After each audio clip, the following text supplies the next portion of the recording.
എടാ ഇതെന്താ കൊട്ടേഷൻ ടീമോ? എന്തിനു വേണ്ടിയാണ് പരാഗ് വന്നത് പ്രീ ക്വാർട്ടറിൽ?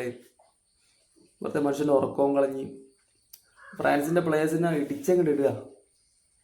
ഒരു എക്സ്ട്രാ ടൈമൊക്കെ ഈ ഒരു മാച്ച് പോകുന്നതാണെങ്കിൽ ഫ്രാൻസിന് 1-2 പ്ലേയേഴ്സ് തീരും. അമ്മാതിരി കളി.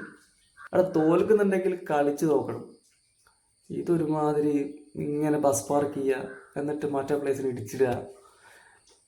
കളി കാണാനുള്ളൊരു സുഖം ഉണ്ടാകില്ല. ഇതാണ് ഇങ്ങനെയുള്ള ടീം മുന്നോട്ട് വരുമ്പോഴുള്ള പ്രശ്നം. നമ്മുടെ കളികൾ കാണാൻ സുഖം ഉണ്ടാകില്ല. അതിന് നമ്മളെ ആ ഒരു നല്ല ക്വാളിറ്റിയുള്ള ടീമുകളുടെ വരണം. ഞാനിങ്ങനെ ആലോചിച്ചാൽ ജർമ്മനി അങ്ങ് വന്നിട്ടുണ്ടെങ്കിൽ ഈ കളി എന്ത് രസം ഉണ്ടാവാനും കാണാൻ. അത് ഈ പരാഗ് നശിപ്പിച്ച് എന്താക്കാനാ, ഓരോ ടീമിനും ഓരോ ടാറ്റിക്സ് ഉണ്ടാവും. ഫുട്ബോളിലൊന്നും പറയാൻ പറ്റൂല.